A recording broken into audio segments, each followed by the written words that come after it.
दोस्तों, एक महिला अपनी बच्ची को लेकर के थाने की तरफ जा रही है। उसकी बच्ची जैसे ही रास्ते में किसी भी दाढ़ी वाले व्यक्ति को देखती है, पुरुष को देखती है तो बहुत डर जाती है, सहम जाती है, ज़ोर-ज़ोर से चिल्लाने लगती है, अपनी माता को पकड़ लेती है।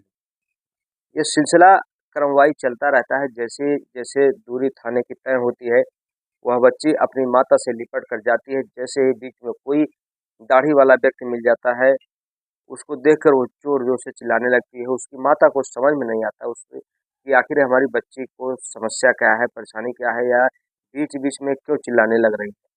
जबकि उसका ध्यान कहीं भी दाढ़ी वाले व्यक्ति की तरफ नहीं जाता है। वह तकरीबन 1 घंटे के बाद जब थाने में पहुँचती है, तो वहाँ पर जब महिला कांस्टेबल के पास अपनी शिकायत दर्ज कराने के लिए जाती है, तो वहाँ पर भी एक दाढ़ी वाला व्यक्ति होता है। जैसे ही दाढ़ी वाली उस व्यक्ति को वह बच्ची देखती है तो अपनी माँ से लिपट कर ज़ोर-ज़ोर से रोने लगती है, चीखने लगती है, चिल्लाने लगती है। आखिर पुलिस वाले जब देखते हैं कि यह बच्ची इस पुरुष को देखने के बाद क्यों चिल्ला रही है, जबकि ये पुरुष पहले से ही ऑलरेडी इस थाने में खड़ा हुआ है अपनी कंप्लेन लेकर के। पुलिस वाले कुछ नहीं समझ पाते, तभी सोशल मीडिया पर एक वीडियो वायरल हो जाता है बहुत तेज़ी से। आखिर वो वीडियो कैसा था, आइए जानते हैं। नमस्कार, प्रणाम, मैं मोनू भारद्वाज हृदय तल की गहराइयों से आपका हार्दिक स्वागत, अभिनंदन, वंदन करता हूँ। दोस्तों, वीडियो में आगे बढ़ने से पहले आपसे एक रिक्वेस्ट है कि आप हमारे चैनल को सब्सक्राइब करें, दोस्तों में शेयर करें, कमेंट करें। दोस्तों, आइए जानते हैं कहानी विस्तार से। दोस्तों, आज की ये जो सच्ची घटना है, ये उत्तर प्रदेश का एक कानपुर सिटी का एक मोहल्ला लगता है वालटोली। वालटोली मोहल्ले में ही रहने वाले एक व्यक्ति होते हैं जिनकी उम्र होती है लगभग 70 साल। घटना है 9 अगस्त शाम लगभग 7:30 की। दोस्तों, वह जो व्यक्ति होते हैं उन्हें लोग प्यार से मौलाना मुख्तार या मौलाना चचा कहते हैं। मौलाना चचा हालांकि वो कोई मौलाना नहीं थे, लेकिन 5 वक्त की नमाज टाइम टू टाइम अपना अदा करते थे। इस नाते उनको लोग प्यार से मौलाना चचा कहते थे। दोस्तों, मौलाना चचा को कुछ लोग पीट रहे थे। क्या था मामला? मामला ये था कि एक बच्ची लगभग 8 साल की अपने घर के बाहर खेल रही थी, तभी मौलाना चचा जाते हैं। उस बच्ची को एक चॉकलेट देते हैं और चॉकलेट देते हैं तो उसके सर पर हाथ सहलाते हैं, कहते हैं, "बेटा, आपको चॉकलेट कैसा लगा?" तो बच्ची थी ही बच्ची, वह कहती है, "अच्छा लगा।" तो कहते हैं, "अगर तुम्हें और भी चॉकलेट चाहिए तो आओ हमारे साथ, तुम्हें अपने घर पे लेके चलता हूँ, मैं बहुत सारे चॉकलेट रखा हूँ।" दोस्तों, जब वह बच्ची उस बुजुर्ग के साथ जाती है तो जैसे ही अंदर प्रवेश करती है घर में, तो वह दरवाजे को बंद कर लेता है और उस बच्ची के साथ घिनौनी हरकत करने लगता है।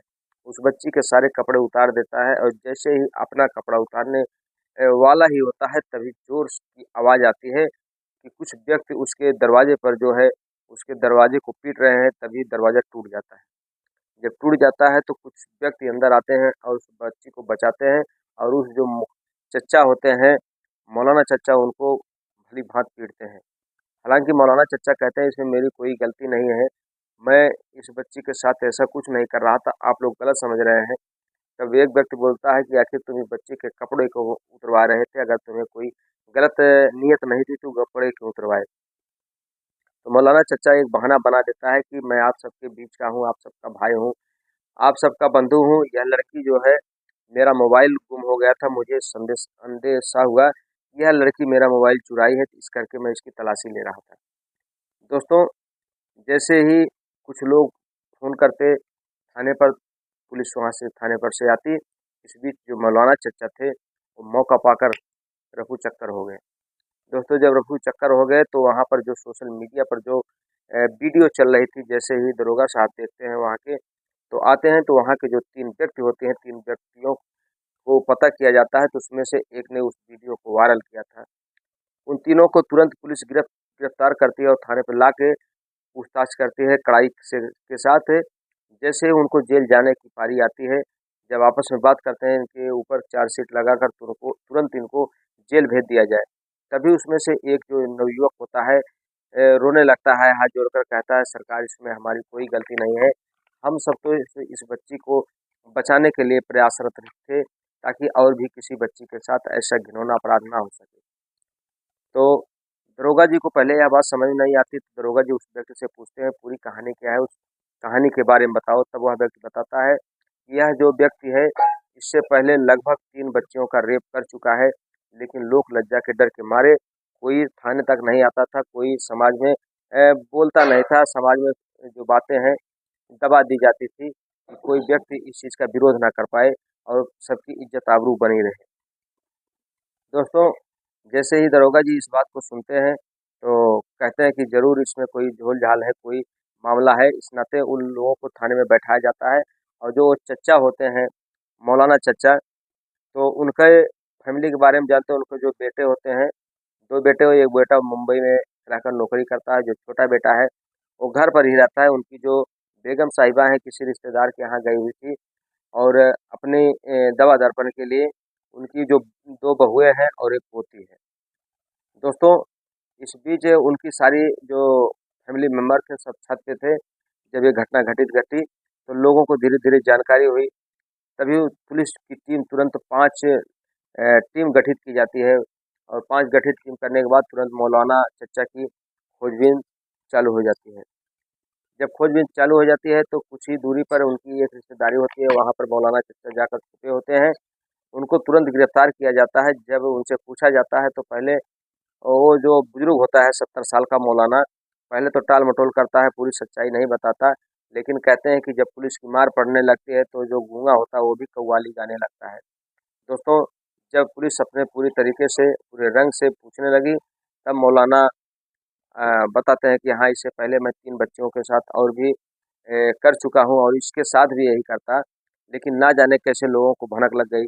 तब उस व्यक्ति से पूछा जाता है कि आखिर तुम्हारे दिमाग में ये वीडियो बनाने का कहाँ से विचार आया? तो वह व्यक्ति बताता है कि हम सब समाज में बैठ कर के एक विचार विमर्श किए, जैसे ही कोई बच्ची इसके इर्द-गिर्द घूमती है, तुरंत अगर ये बहला-फुसला के अपने कमरे की तरफ ले गया तो तुरंत इस पे अटैक किया जाए। दोस्तों, इसमें एक किराना मर्चेंट वाले होते हैं, तो किराना मर्चेंट वाले के यहाँ से जैसे ही वह मौलाना चॉकलेट लेता है तो वह तुरंत इशारा करता है दूसरे मित्र को जो मोबाइल से रिकॉर्डिंग करने वाला होता है। यानी कि पूरी घटना जो चॉकलेट से लेकर के बच्ची तक की पूरी रिकॉर्डिंग रहती है फ़ोन में, और जब वह अंदर प्रवेश करता है बच्ची को लेकर के उस चीज़ की भी रिकॉर्डिंग रखी जाती है उस फ़ोन में। वो पुलिस वाले जब इस चीज़ को देखते हैं तो काफ़ी खुश हो जाते हैं, कहते हैं कि कम से कम एक मुजरिम को, एक क्रिमिनल को पकड़ाने में आप लोगों ने बहुत बड़ा समाज का सहयोग किया है। समाज में अगर ऐसी भी कोई भी घटना घटती है तो उसको छुपाएँ नहीं, बल्कि उसको रोकने के लिए आप सब मिलकर आगे आएँ, कानून का जो है सहारा बनें, कानून का पालन करें। दोस्तों, इस तरीके से एक बच्ची की जो वो माँ होती है तो उसको समझाया जाता है थाने में बुला करके कि आप सब सुलह कर लीजिए, समझौता कर लीजिए। तो वो बच्ची की माँ कहते हैं नहीं, अगर आज मैं इस दरिंदे से समझौता कर लिया तो ना जाने अभी कितनी बच्चियाँ, कितनी बेटियाँ इसके हवस का शिकार बनेंगी और अपना मुँह कहीं दिखाने लायक नहीं रहेंगी। दोस्तों, जब वह महिला नहीं मानती तो तमाम विभिन्न धाराओं के अंतर्गत वो मौलाना को आईपीसी की धारा के अंतर्गत जेल भेज दिया जाता है।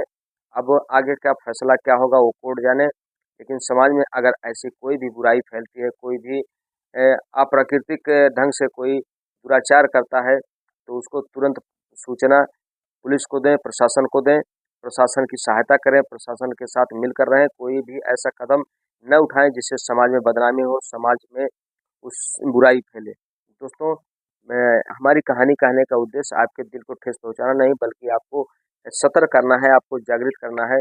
मिलते हैं हम आपसे अगले वीडियो में, तब तक आप अपना ख्याल रखें, स्वस्थ रहें, मस्त रहें। जय हिंद, जय भारत, हर हर महादेव।